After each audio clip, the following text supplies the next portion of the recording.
Assalamu alaikum Gambiankolu. Assalamu alaikum APRC family. Assalamu alaikum APRC militants. Dindin keba musuka forinke mbalbe kontonna. Ntalamu the first deputy party leader Usman Rambo Jato Jata. Tonya ko ala famo ketale. Andong famo la ke muya sababu wala mu ning coronavirus problem makiring dunia be ntol APRC nta coronavirus tala nkake daraja nyini ndawti andum nta coronavirus fanana problem tala kake fe nyini ndang o ko nyini ndawti APRC la foria tambita walale ntolu APRC lata a level playing field la kata dam fuke nom ya lon ko bereti je fenti jay Sénéa nga play ngal soka nga golos ko ngal win APRC ntol lata wala kabri ñing isu ñing problème of wulta banko kan jang nga kuma na ranki jamal la jakono bawo nga political party yol jele mun ko tol ka molla ma koy pour que fon tan kany courant la bari hanni tisota ya sama social media ni ba fon di la mola ya sama social media sayen wo ma koy ro ana fale e puis asin to an takele par tan fon tan di la parce que ko tan tollal ko andul la tan fon la fanan ko ka fo ben koma ntol boka diam ntol ka kere moliaji APRC nying diam meso ntol tambita walale nganna house put in order le nyanta tala tarambulo ngalo na sañ andu motam fil la no salola amam me bake nying tili bentangol kono na militant client commande kabol lamin kombo lamin ika fay landing baji kabir nga telephone wata nga nyokon tong akonye nga isu lo sto jang kay mong isu sifa akonye ko esa falle nala mol dunda nang jang nako da ko na da sada fe barin tanga tandilal ko mangsu la sada na parce que tol manki sada mutamoti which is very correct so kay after mun nakete donga konye ala boy solo ani mun basilo kan musulu ya commence kaneng ko da he barin sina kenteti deno nga furelandi billahi wallahi tallahi esa fal na la mol nan tel ko da ko non ko yum fatal la sadala le kanneng wolungo momum simflo bita kamolo ngata siala yalon kanyola fer ando nga bili fanan ikapikan chus la kibita juma la kamala bara alama ale la fonyo fendi namba kawai ko yana tarambole kana nonsense sadadi yala alama wakela bari nyimbe nta mo blame la fo ambulo chudi man sakunda la parce que ni man sakunda ya kanyinta mon kela dañu no sen sol betan taraje president baromba sen kanal ko tengi you are still sleeping ite continue sino la esa fal is about propaganda kanne he is looking for political popularity ite si status o kono doron ko everything is fine Mr. President, nothing is fine with you. Billahi wallahi ta'ala ngankaliye. President Adama Barrow, nothing is fine with you politically. Add one and one together and you'll get your answer. Ntajijabile. Nenanga for Nadia Mokono, I think it was an interview ko SFL is trying to look for political prominence because Ninkarte Fayunjina 2021 he will want to contest. Ali I believe ko I'm only talking. Ntamanke politician munka kuma kenson fay fanyokono. Na kumonka kesen enka make solo ko mbakumo mum fola na la mor lalu ya non ko na mo buka ufania fanya ka tonya la fanya nyimbe bo la ko a stadle when and who is SFL faka natal to do what distribute what charity elite council at the TRRC. Don't we think that can compromise the TRRC or that has already compromised the TRRC? Because witness Solomon Commando according to it. So how can a lead council Obanyaton kaya nyadle kataka domoro di mol Oman kanyang ikana murung ikira telephone number ta no bataji ay lo akaka nonsense selfie. Then what the hell kind of a charity is that? Fi sabilillahi ake suturo kono ala yejo. But nonsense 25 kilos of manod to bidong saba iko kanataro te ke fon wona tar. What are you gonna do with that picture? Gambian salal nyaile. Gambia kasaratale anda ba gena kasarale parce que molu mu ye president jame kele ya kele ini nola kele ini nole bankota wala na fon ba kiri bankon kan ba nola le. Whatever that is going to happen in this country is 30. Gambia alama ala ya tunye bari mbaya mar kilim fanan dila la wala nyinti ko coronavirus wala problem on futa Gambia folo de understand coronavirus wala problem o understand ninka understand man ko ma fa courant be na ka nyapi mol kande hani. The real problem of coronavirus is yet to come to the Gambia. Yalong alka 500 million na wuru alko député li di wakolo dunta montole. The Minister of Health want 400 million blah blah. But where is the billions? What billion only IMF and World Bank yamundi ko mboka photo wakodole yalong ikon do fa buka manyo soto wala bakering Gambia right now. Ama minga mo iko education karam la bunda iko malo million tang sabani ngel yolta pour kata kakarandiro ke tele. Gambian salal nyaile. I'll wake up. Anyway, while kabala program over on, I was observing mba jiberola bari ngaji ko dinnu mu yalon ko enda tarra seeding television o nyaati ngol ka karang nako da banda janga ka fa dinni mesa wala tep iba football. Where was the control mechanism? Gambia alko control tilimbali atal de bade al ngata de yalon ala o kan sa ngo buka fola kida aka tanina dunia le alko APRC man sa kunda mo tilimbalo ni tajirin tellati bala alhamdulillah man fa folo mba sanji sabolo kono hanin bi ala babe bo kan nyoto babe tenten kan fay sene awe nyim politicien on be ke fon wurindali iba panol sanna bolu ko ran ABNC jana billahi wallahi ta'ala ni ala tema man adama baro jaye atele ba fisa ala man sakunda la officiality gamena la ngan hakiloto. I'm not supporting Baro. I can never support Baro. Ntol wati batol la pour 2021 ngamurum back to State House ni ala sonde wana ntol mbana kol ke kan itelu e fontandi doro ntol won ke kan duma wo ala bul bod ñu no mbe ka wuru billahi wallahi ila ku kanal nyabo ala man tankala ni ala banko di walla ba garawla adam baroti. This is a hard fact. Ñu kuma selatin kam fali akulu ngol siati kono alila autobiography jibe killing ape sulu sajima ibe fon mo kenden yale billahi la nal mistake ta foni ko to the State House. That's the end of the Gambia.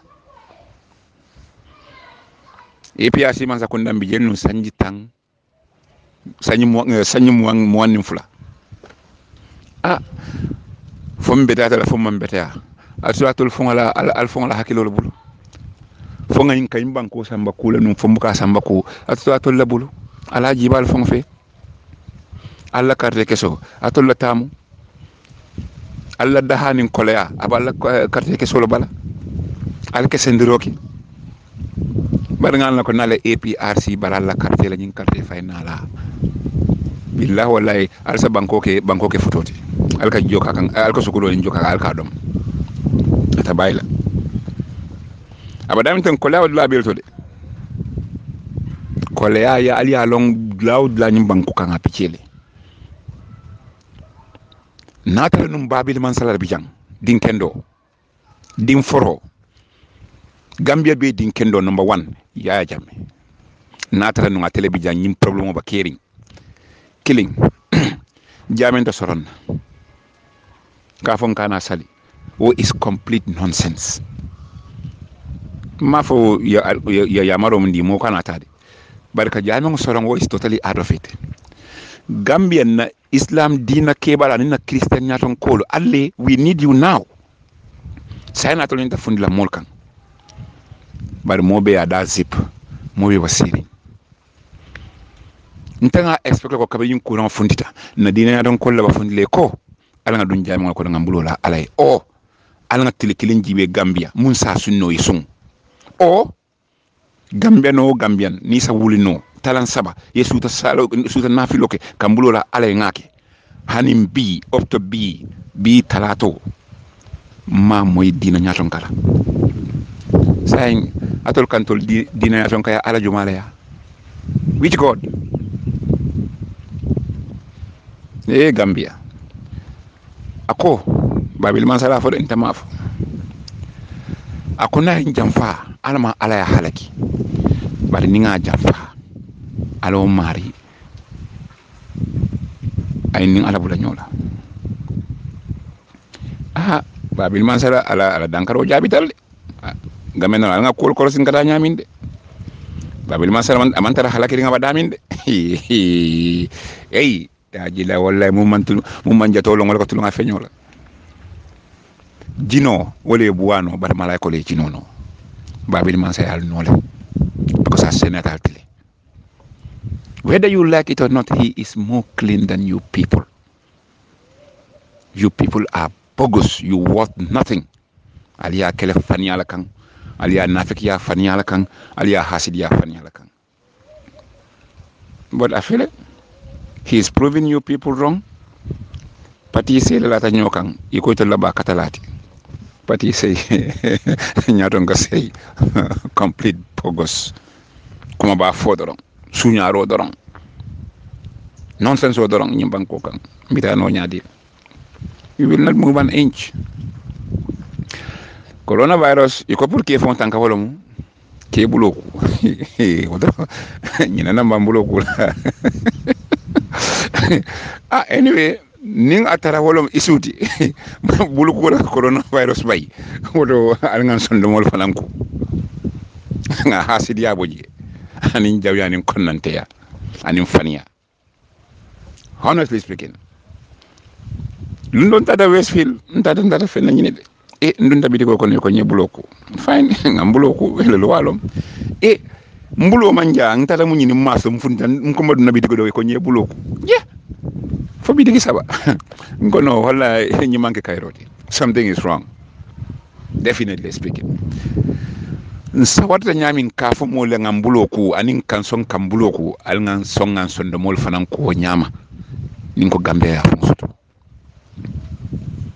Gambia mbota ku coronavirus o mo wol pandemic olti wo mo dunia bari ntol fon la problem is worse than coronavirus. Gambia no garawta coronavirus. Gambia no is more deadly and more dangerous than coronavirus. Fentem fonga ne jawmum benna al nga falin ningo ngam fon kol muslims le utara kol jibe ko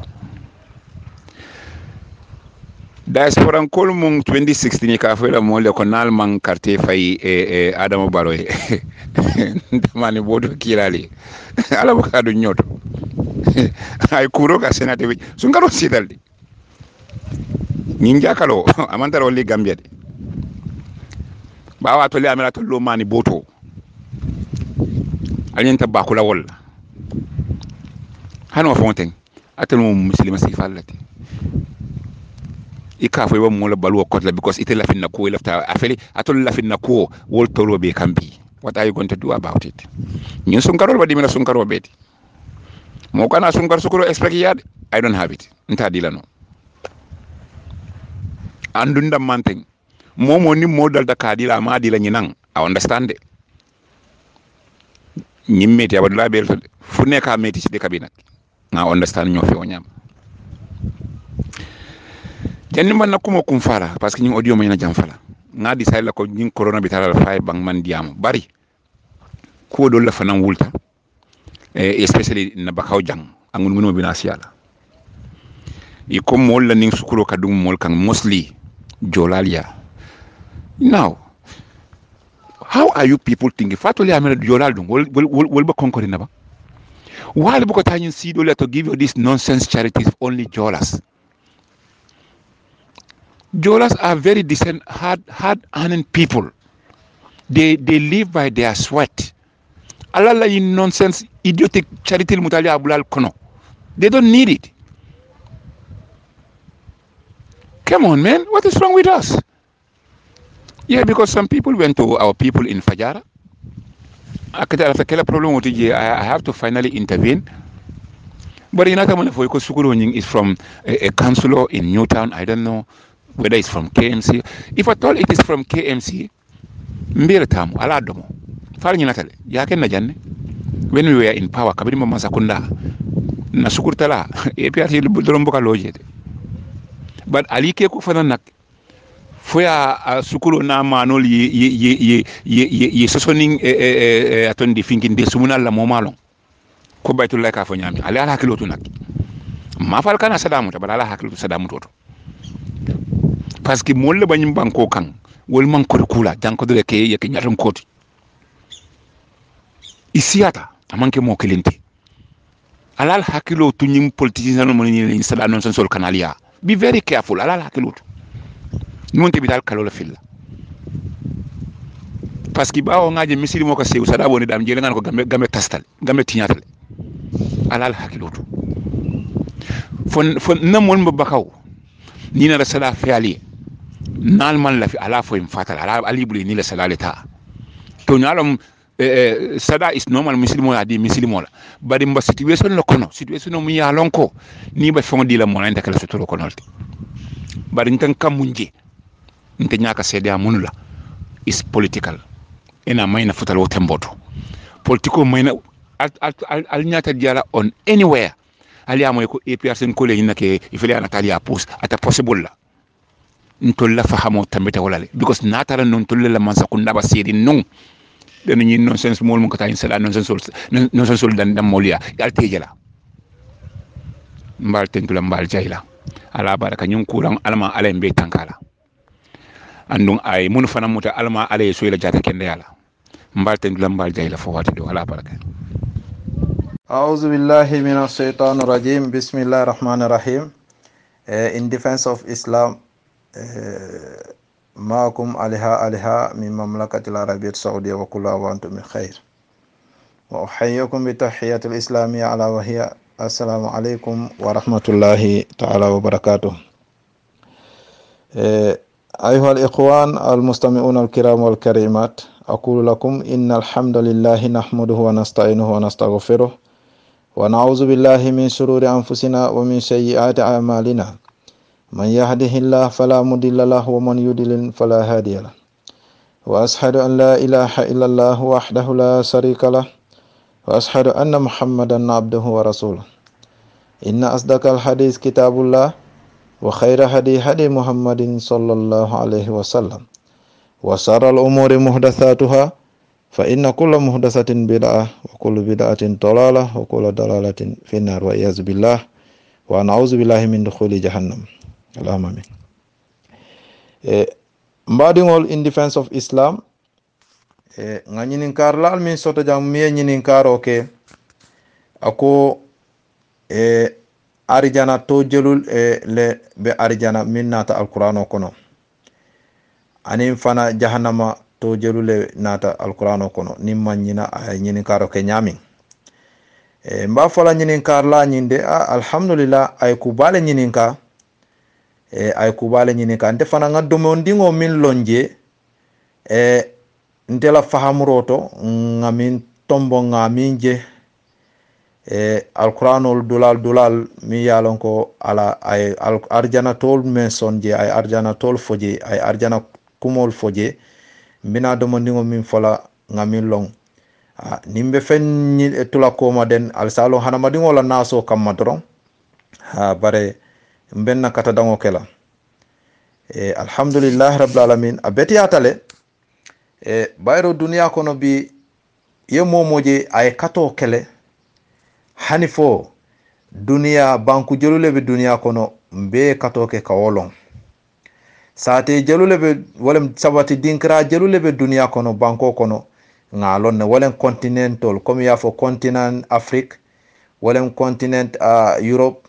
wolem arabol kam fo karatu Afrikia karatu Asia karatu Australia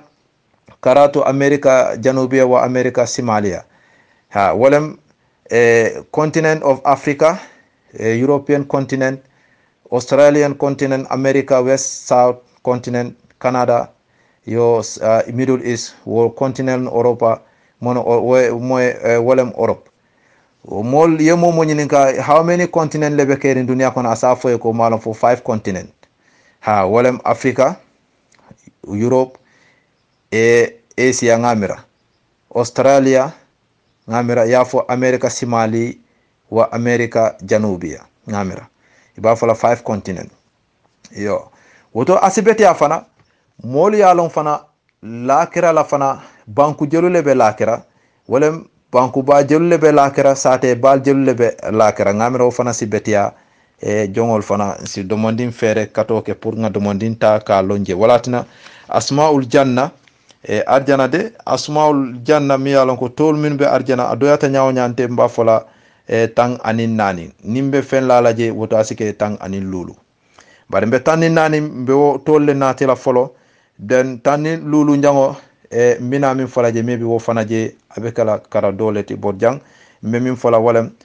asma'u min yalon ko janna mi yalon ko li janna adadu min asma'i lati dhukirat fil qur'an wa min hadhihi al asma' bina wala fala ko tol minu yalon ko minu be alquran kono mi yalon ko alquran ayol ni sorol diamuta ya arjana tol fo sayin wo tol nak ntela miro nga minu kafundi mimbe mbulu right now na tara fana fenne be dasala bitum karamol fana ani lonnal karamol fana maybe dol sina yendema ha bare to min ngamin kafundi ngamin mimbe na longoto na londo to nte ngamin long tang anin nani wo ko inshallah binala le ngaduni wo dolla ni ala sonta ala mambe na sabu nyimala wala tang anilu alhamdulillah rabbil alamin wal akibatu lil muttaqin wala udwana illa ala zalimin ngo arjana de ni ko arjana to mi yalon ko to balom mimu to kilingolati to bal kono bare wol fana wo tol nyin ay arjana nyin ay sate le soto banko le soto sayin komin nimbina fola sayin أقول الجنة دي من أسماء التي ذكرت في القرآن ومن هذه الأسماء أولا ولم first of all to follow الجنة تول كونمي القرآن يا ناتلي ولم أولا follow ولم الجنة بيجي الجنة بيجي يعتبر هذا الاسم العام نعم والجنة بيجي أوكي فلان جانو نك دار الخلد وفنا مو اسم من أسماء الجنة ها وفنا مو تولتي دار الخلد وفنا مو ساتلتي والله ينصافو بانكولو الجنة ساتلكم ونك أكو سميت بذلك لأنه فيها خلود النعيم في قول الله عز وجل ادخلوها بسلام ذلك يوم الخلود ومدلل القرآن تو وتونين تونين أنات نين دلالة ها ولم ذلك يوم الخلود إذن دار الخلود وفنمو اسم تولم كبو أرجنا ساتل كنو ينا سبان جانو فنا أكو جنة المأوى ونك تولم كبو أرجنا تول كنو ولم تولم كبو أرجنا ساتي تولم banku beje min atom nyin kapitalo beje sate ba banku ba beje mi yalon ko atomu jannatul ma'wa je fana molle be sabati laje ako qur'ano to dalilo alqur'ano to fi qawlihi fi qawli llahi azza wa jalla indaha jannatul ma'wa nyimu alqur'an ayo leti woto ma'wa jang alqur'ano fana yanati nyin dulatole woto sai komin lafta alon nako to jalule nata alqur'ano ton ko tan anin nani okay ngana continue tol fana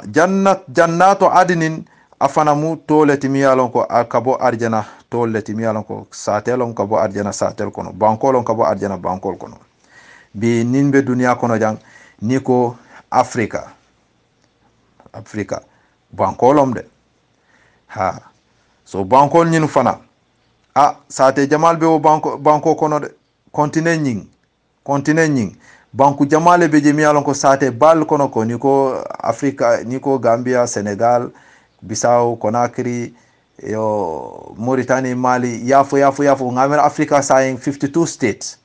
52 states. Banku tang lulu nin fula ngamera Africa wala tan lulu nin saba. Yo, ngata de. Arjana fana banko be wala nyama de. Niko arjana bankulom arjana. Wo banko nyin satel beje, sate banku bal beje. Yo. Yena kotoke yetambi. Ngo jannato adini na okay ay makanul iqamah daim jew kay ajana adini na yena ko to kay jannati naim wonak sumiyat bidhalika lima fiha min an-na'imi wama tastahihi al-anfus min al-ma'kul wa malbas wal masrab wa ghayriha ye walatna ako ikay ko jannatun naim afana al-qur'ano ya men sonne mbadi ni fana mu toleti kabo arjana tol kono sate bal kono inshallah ni botaje to dobeje ikafo darul karar afana mu tolum kabo arjana tolleti mi alon ko alqur'ano ya fole to dobeje fana mi alon ko darul muttaqin afana satelum tolum kabo arjana tol kono kabo arjana banko satel bal kono arjana ba sate banku bal kono bi ni ko america banku balom de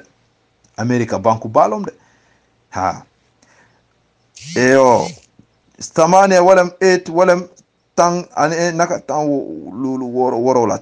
naka lulu worola njango nying walam firdaus fana ismu min asma'il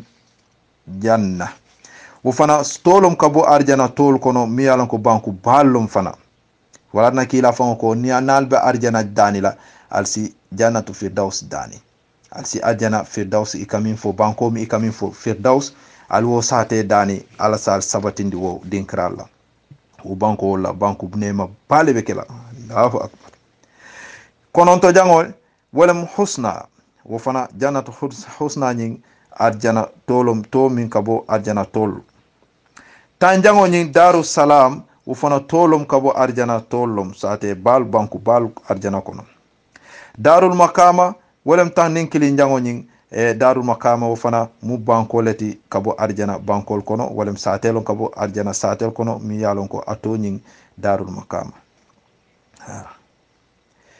banku balom de tan anin fulan njango nying walam makamul amin wo fana tolom kabo arjana tolleti mi yalon ko arjana banku ballom min yalon ko sate ballom arjana kono tani sabanjango guraf ahlu guraf fana bankolom de satelom minube sabatila je banku balom yalon ko nema banku balom de tani nani jango wolem darul haywan jemu bankoleti kabo arjana bankol kono satelom kabo arjana satel kono tolom kabo arjana tol kono anin nko nkam ngafale ko nim banku todobe na lalaje natara mbe todo natila pour mimbe kala tan anin lulu jango wala makka adu sidiki enda malik al muqtadir makka adu sidiki wo fana wo be kala arjana kabo tolom kabo arjana toleti ya fahamle bot jang ngamin remember min nata na hakilo kan right now min nata na hakilo kan nga wolle men sonali ten wolem darul haywan wolem tan anin nani jango yinom tolti mi yalon ko kabo arjana tolleti mi yalon ko zukira fil qur'an zukira fil qur'an woto mbadingol sayen alajibe yalon tolu arjana malon ka arjana mira nyaadi le de bare duniya de ali duniya jibe de duniya be fanure nyamin continent lulu wala be duniya kono continent lulu ni ko africa mu afansu continent leti continental africa continental europe continental asia continental australia continental malon ka fo nyaade America janubi simali wo Canada nyol bebe ja Russia nyol wol bebe Asia sa alimbatu wo bankol mumebe nga kato kele kelong basinteng alhamdulillah ha andu banku wo banku fana ila satel fana nga kato kele kalong woto sfay abeti atalen ka kato ke fana arjana bankol fana nke long sate tol fana nke long ha parce que banku killing arjana kono wole warata dunia sinya ita dunia doyata pour arjana banku killing fango nsa hakilo to wala akaifiyatu Allahu a'lam de ha bare abeti atale aliyalon ko nyin tolbe min alkami moy tangi arjana tolbe dulalo mi yala ko haramadingol lebe sabati la je yennemo sotoje anin ginolu yennemo sotoje jina muslimolu ani muslime haramadi muslimolu mi le maniata ala be min dundi la nyim bunya ballela wolle be tar la nyin dinkralla alhamdulillah rabbil alamin woto nyinom kuti mi yala ko ala diamuta nyin alqur'ano kono arjana nyin tol ite kan mol nyinin ka minna tang anin nanin ni ibe makka adu sidiki dundi laje avec la tang anin lulu qur'ano fana ya ay nyindulal natile ha bitum natara iko pour to doron ka foko asmaul janna damma den ibajela je nak ibina min fola ni ko janna daru khuldi jannatul ma'wa daru hayawan jannat na'im makka adu sidiki daru salam darul maqama jannatu adnin firdaus maqamul amin kadam sidik ha kadam sidik ha wo fo wo abekala isna asara 12 wo bekala 12 unyandi sigaba mana tang anin fula ha bot qur'ano ay tol min men sonna arjana kono tang anin nanin lulu njango wala makka tang anin lulu njango wala makka adu sidiki mbadi ngol benna kacha dondi la jang ngana dung a jahannama fana wala insabula fo biko mbenya be batari ne mbena dunna le ngabula jang fo wati kote sina dun jahannama fana wo musa te banku dole timiyalon ko Allahu akbar malon tolka arjana jahannama fana mira abe kala nyaadi le bare wo fana musa te sate balle timiyalon ko masibo doron ne be wol kono Allahu akbar woto nyinom arjana satelti bankol timiyalon ko kilingo kiling wala warta duniya la banku kilingo kiling arjana bankol kono wala warta duniya ntolla benyin duniya domandingol min kono ha wala warta nyin duniya sinya italon no la fang ha ni ko jannatu firdaus wala warta nyin duniya mum be yalon tolla nyin duniya nga 5 continent le soto Africa continent, Europe continent, Asia, Australia, America Somalia, America Janubi, West America ani North America ha wala be kere bare nak arjana banku kilingol ni ko jannatu adini wala jannatu naim wala warata dunya la alaji bi masatala mi fo al jannatu arduha ka ardi samai wal ard so e bajela al jannatu naim damma wala adinin wala daru qarar wala daru maqama wo kilingo kilin damma wala warata nanyin dunya mu me belela so al sahakiloto de fem balebe mol batu kanne kayro kono nemo kono woto mbadin nyinom kumol timiyalon ko tol timiyalon ko walem arjana toti tang anin naning ni makka ad sidiki kenanje abekela tang anin lulu yo qur'ano ay nyine nati inshallah ngakilo kili nati ngala dalilo nati qur'ano ala ya men son dulal minna woto mbadin ngom benna kacha dandila jam al salon ko arjana sate ballo miyalon ko alhamdulillah nganyim fo betum ni wato beje binala le nga kacha arjana nemolo anin ku kuol barwo be min necessarta dal nga katoke nga salol nyininka mbe ala bato kala nyaadi pour ka arjana soto pour ka nyindula soto wala kumayata baake ka foko arjana to jelule be kering arjana to jelule nata alqur'ano kono arjana min kumayata wolem ibe ala nyaasilango soto la nyami pour ka wo arjana nyin soto wala kumayata alkawo nyinin karol ke ibe la salo kala nyami alquran karango iba karana nyaadi salo nyin ya nyinin ka sungo nyin kanale al katoke ka nyinin karo ke wo sifala bare nyinin karo arjana jelule be kering to jelule be jana ani jana wo nyinin karo aka tarde malen abeti ata nak bare min gana kumayata wolem ali durukotoke pour albedino soto no la nyaadi pour ka alabato soto no nyaadi den ibajala niwo ke dan arjana nyi kamin nyini ka den asina fano ha beton mbemol danila nyini ka dolbe ja abetiyatale bare alsi durkotol ke bake pour dino iba topotor la nyamin alsi nyinin kar si wo sifal ke pour ibela dino dada la nyamin janaba kuo qiraatul fatiha saloni nati nyata iba dada la nyadi ni nyinata fana iba dada la nyadi nin kuoku ti nyata ibulu dino la karola iba ke no la nyadi le yo wol sifal alsi wo nyinin karo ke sungo nyin nati nyata wala muneka sungo tinya muneka dada yo sungo nafilo alsi wo nyinin kar sifal ke wala gena warata bake wala gena sohlata wala bake katambi arjana jelule be kere nyin jahannama jelule be kere tanin ala ala hekatu ila nyin kara beti atale alhamdulillah parce que akatina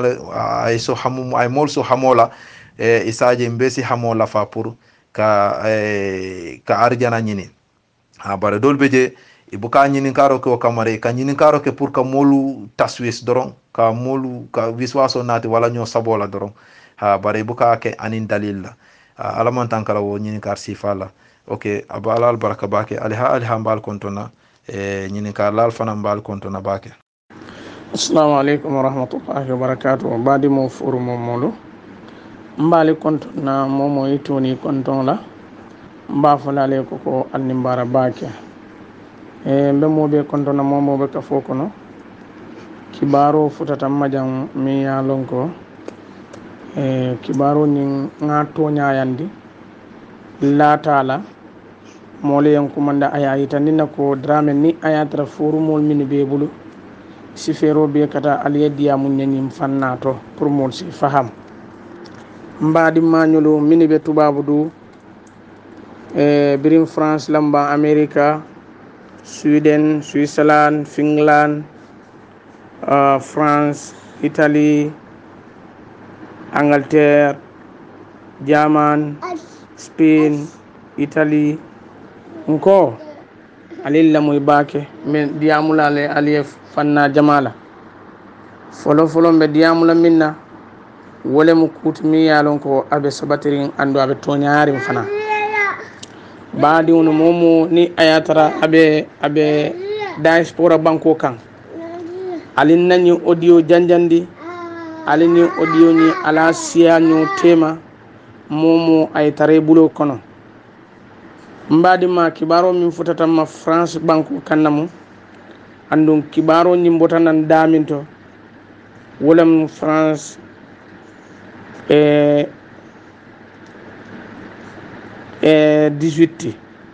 France 18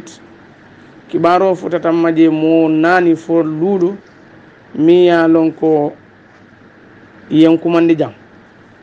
enyum fanne ko nganyum kuma kan di forumol kono momoron di nabe nyim forumo to wala nim forumo to mal pour ka nyoma koy hani mo clean kanata yessa wala to la bela walla si sola kedimi la dola kedimi itamu bula koleti alkana ta lopitano to nko alkana ta lopitano to fa wallahi alazim kibaro min futata majang yake mola musola do mu gambia noti do mu kasama sinkolti kabura tanaf ma fon ngamina kasama sinkolo balon na mun tolan tanafti do mu gambia noti abutan nanyim bankole kan andung mole matmi yalon koy kabota barajale ma fon ate ala muso wole asma ka wala batandi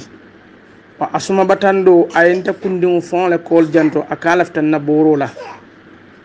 alaftan na borola jannimbe boro nin kila bawo yenta ladlabe sukin na bala silo la kata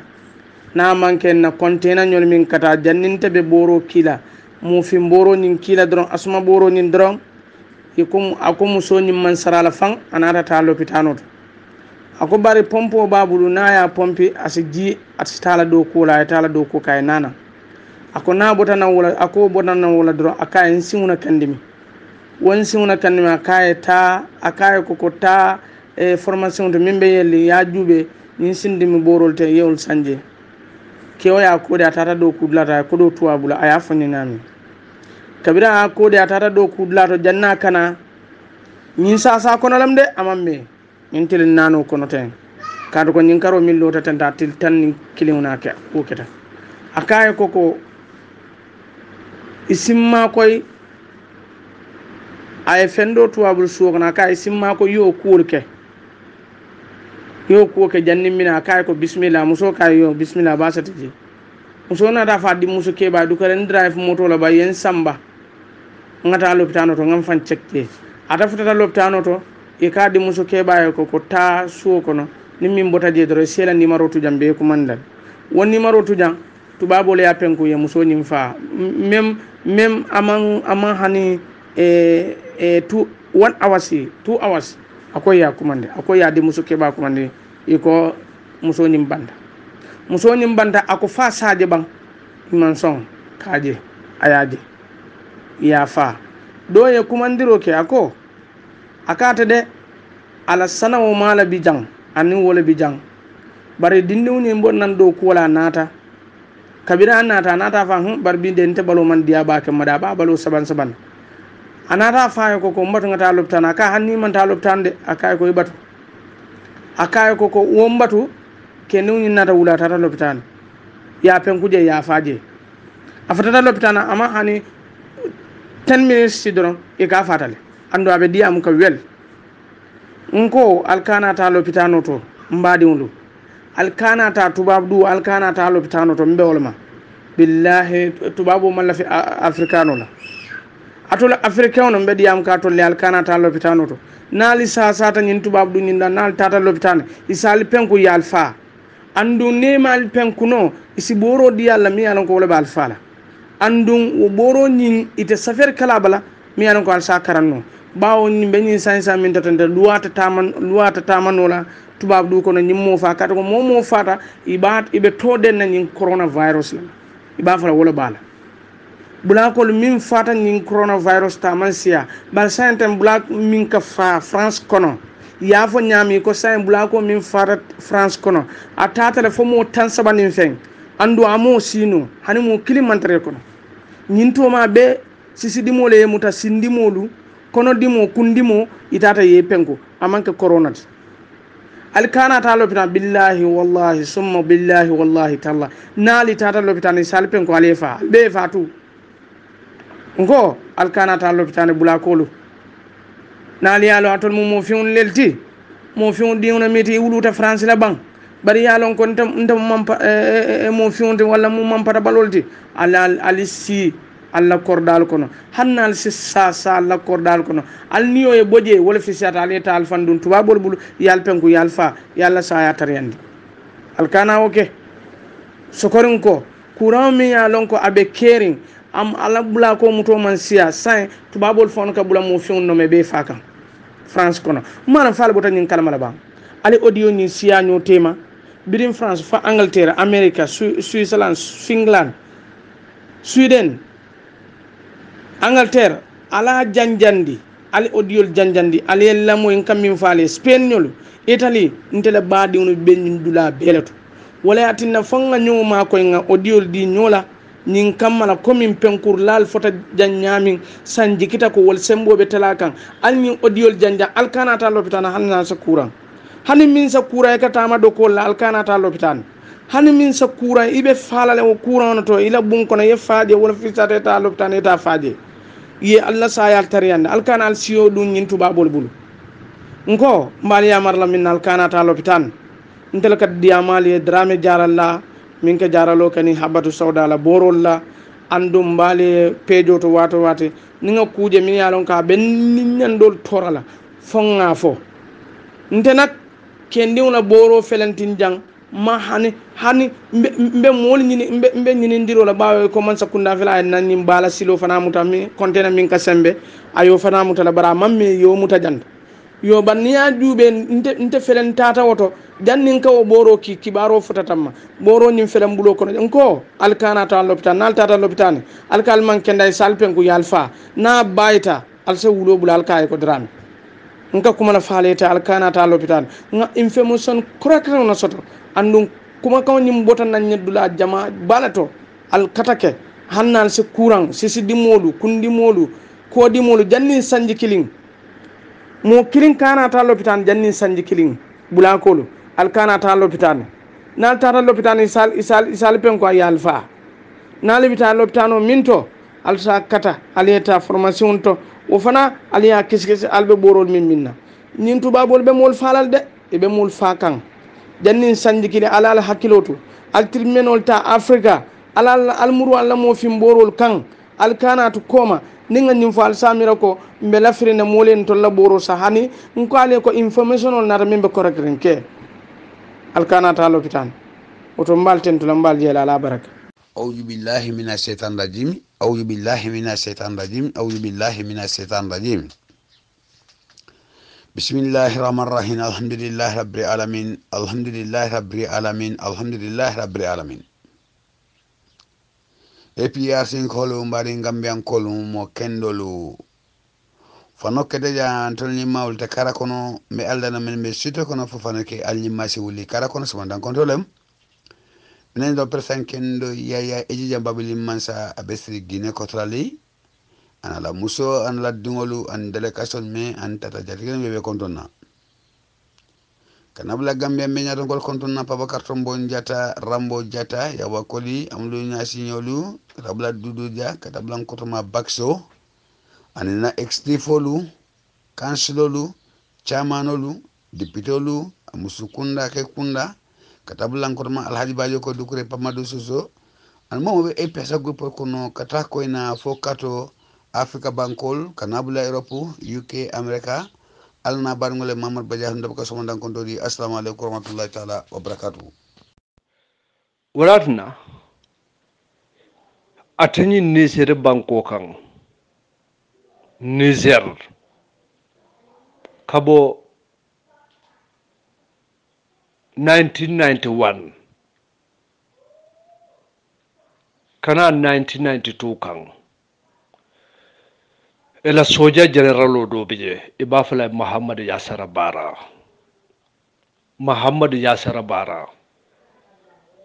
e somandan dinkiri non ron jawol tata no ma ka kunte kafa dum ay mum fenni serin kole wolon to ako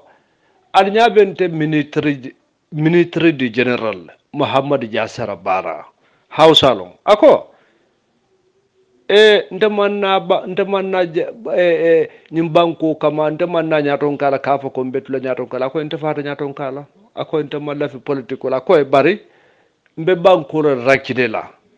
sanje kile nyalla banko sayama nya banko sayama muni ya long ya mankuto la tan general Muhammad Yasser Bara iko muso be ba dum iko motilindim ba nte lowdindi wato ate Muhammad Yasser Bara nkala kibarol soto nyamin cew mo fele mun kala nkiata bar jawlu pareta kama wato buna idat somandan din kilino tatano mo pale kono ka kunte ka fa bar ni serun kol ni miserolad wala fa ko la sojarol bina nyu banno Niger 91 to 92 sojarol bina nyu badde Niger banko kan because kabriya fa o saya ko le nataje ko Muhammad Yasser Bara molti mu yalon ko mo faram fansiru non o tembo e kanin mol mun compare kende ato anin tilunto wolon Tomo Sankara capitaine Tomo Sankara bar jawol jawol molo wala nali ali sabar setan ko rad aten sanji saba mol alma setano ko molo wala nal kadiyam o tala baraka bakate mbade mo forum mon tala njay man assalamu alaikum badi mo forum mon tala njay man ala masono ala kilana ala saibol barakot Gambia wato dobe ja kul kakao kuya aten Gambia banko kan ne mira man sai hadumo pour ka molla banko na flota kayan dala pour ka mol na banko taro pour ka yandala muna wasida nyindo bang adama baro mun kama mun ka fani ya bese ka kabela adam baro kan atenyi wude kilewun atenyi soko UDP ko ni UDP kan din kulbal itelle wute ko ha nyin sanji saba ko ha e ka wasi be lare mol kan ha European Union be lare mol kan otuma be wuliya be nafikiya fa atala mara tubabol ale tubabol Kenya lon because tubabol friend wol ba mani fama mu luwat tubabo abama ana fama luwalon he tubabo e luwala kanto baralma almal burbalo yalo hadma dum fele ni me burbalo wara sokoy mara itata ku fahamnu la dunya kono European Union nata finta kanyitante ko ale tumiro munke la fani ala ba ko may telemantrata ko ma ko wasila ko mo yaram be amoyle wala fanam finta Africa Union ko ale ko mum fa be fani ya telemantrata ko ma munal mamalu ateo musa ko te ba fala mo kin sport ha barne ECOWAS diabatal bar ECOWAS ko ha fonko otuma be wuliya abe nafikiya banko ka ite me fan kalawlon ECOWAS wala be te dankuna amale bali asembo warten banko kan sirfu sisi fana bulta temma fana kartan ha ni ECOWAS ko di amata ni mitin tale ni ite be mum pala ite mum muneti ibe mum pala seleto ECOWAS sete kumandi ni mitin ite mum muneti wara ye fallo min tole bare match alla wuli ala be lankere mata banko kan bari alla nyim fode dum nyaalo misidi meato ako setano bulindi lal setano be la sinola few fenka setano peke ka wulinda ko ala danko ni halako be kabrin duniya fa yo malbas dum palaso be bulo jahannaba kono ko palaso be bulu jahannaba ko dum hade madunu munka ila nafulo fanan bondi ka setano ka fitino defense pumping the fuel alala danko be dara kan kabrin duniya fala kala dum palaso bal bulu jahannaba kono because hade madunu munka setano wul ku peke pray kunin anin harin madu mun kare na fulota ka dafa setano kundu abe kilin julubula ba kauna babula julu kauna be kilin so latna nin sanji saba koto molu mu yalon ko kila na fulul bonde bantal ban koto ka dafa mbatalla kol be kala malawo mbata be kala mal bari ne yaje ndebu ka wori wala baka because muno imam muslimi ala faham because alka salkensa onake billahi wallahi talla salkensa onake hey ite fan kele misiri moti ite kele naflo tay kata dum di kelo kunto kyo akko kaw ku yaten banko kande itele wuri kilewun aten UDP ko itele wulta ko ha European Union ko ha iko adama baro bal ko do lahidi ko do mun ko ya balala ko ha bawo ala man sakunda man ta kan kunki anyo wuliya kabirin tan jama na kabirin ba ma wulun na maji a wuliya sembo warta banko kan itile o fo loku mun ko lo European Union nata na fulu babonde na fulu kende ba million mo anu fula euro ina tasika yadi adam baro le kay la man sakunda ta nyabe bete yaren ida demokrasi faran be bete yaren wulol bara yalo malo buka ku ke wulola ate nafiki kirunda fana wuta ko rek ha adam baro ka bala bantala bankol bunda dol soronale ko ditala man sakunda utuma be wuliya abe nafikiya wuliya buke malu ina da wuli ko rek ha adam baro insan saba ko be dawndin ha be dawnd utuma be wuliya abe nafi abrale atle adam baro lonne nim banko ka hey adam baro atel fama nyol mumbe banko ka adam baro man selo nya soko juma faltel al mo kalamuta al mala fanke nyalo banko kan atel nafiki kirunde wuta ko taki ha adam baro bala fewnu pake kan abala fewnu pake kan state house mama ke do bija ate naw mama kew fana na ko kan tafa jero la abe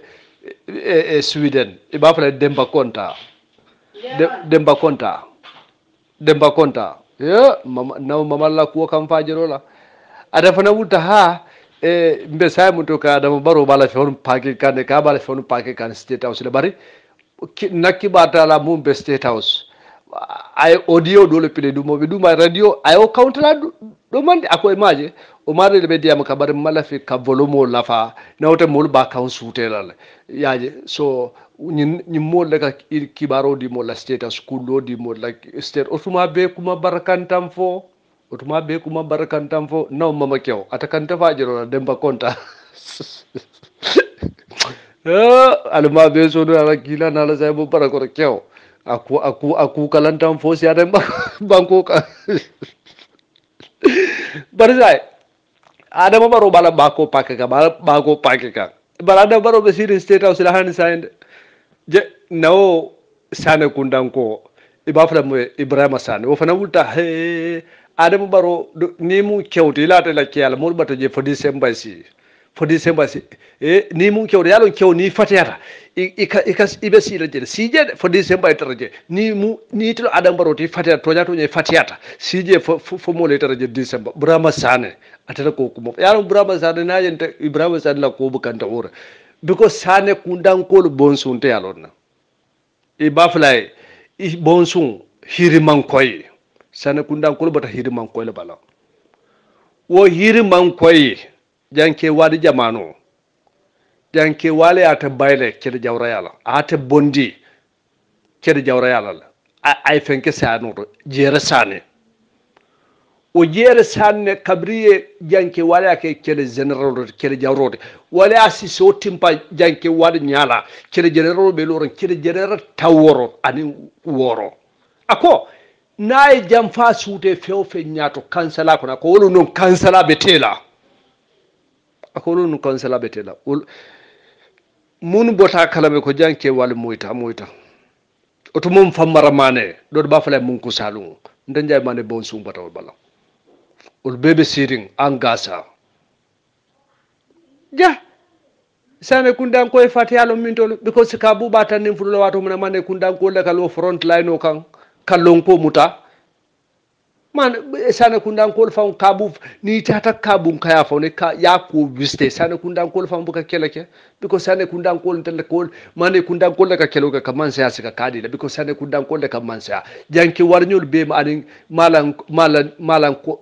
koy sanya nyolu sana nyolu be be mu Sane kundan ko ul be keta man set le kabu batan ni fulo wato bunno so Sane kundan ko buka fatiya ni Ibrahima Sane le bafla ha ni Adama Barrow fatiyata namun keke ndot ay si ay mol batu December bara Adama Barrow be sirin jere bara ita manna akuma barakanta fo Gambia ako sembo warta baral man kelo long yalo har madu mum man setan ko lo wara man kelo long itala katulun setan wala barna le kelo long ale setano ko mo long mum be dara koma altal damala kila ko wala altal damala fitina ko wala kew ale yaron Gambian ko dol bi jaw dol me buru balon suko mara kelo wutante nyala jamahiriya Muhammad Gaddafi faya wulufa ndenjay man nyala bar bono mun ketawoto nimiso mun ketawoto kasaro mun ketawoto niyo la karola atelma kalamata ban ndenjay ban nte alon because kelo bete tan kuna kan Gaddafi faya wulufa nyala Tripoli baratele malo mumbe kering al malo mumbe kering feo fenka fitino duwa ikira nafudo bondi kadun di fitino kundo billahi wallahi talla nyameje meje dunia mosi ise kontan nyawnya ise dunia tranka nyawnya ni bo ko be dawda da bondije hadima de ni bo ko be dawda da bondije because muno lakirata bayla duwar nyabe en kaburola a sangatrade malaikol si lipa ise wure mota bala kalama banko si yemandi ferang ala hakilo to setan ko do few kele na flo defense setan kunto ika setano de you are pumping the fuel ala dabo de setan ko Cairo nyontala Cairo atele diara duna na kono fewn ala fa dalta kayro la koto la setanu fana dalta wala koto munum setanu o tala baraka baka te bade mo foru mo mon tala jaymana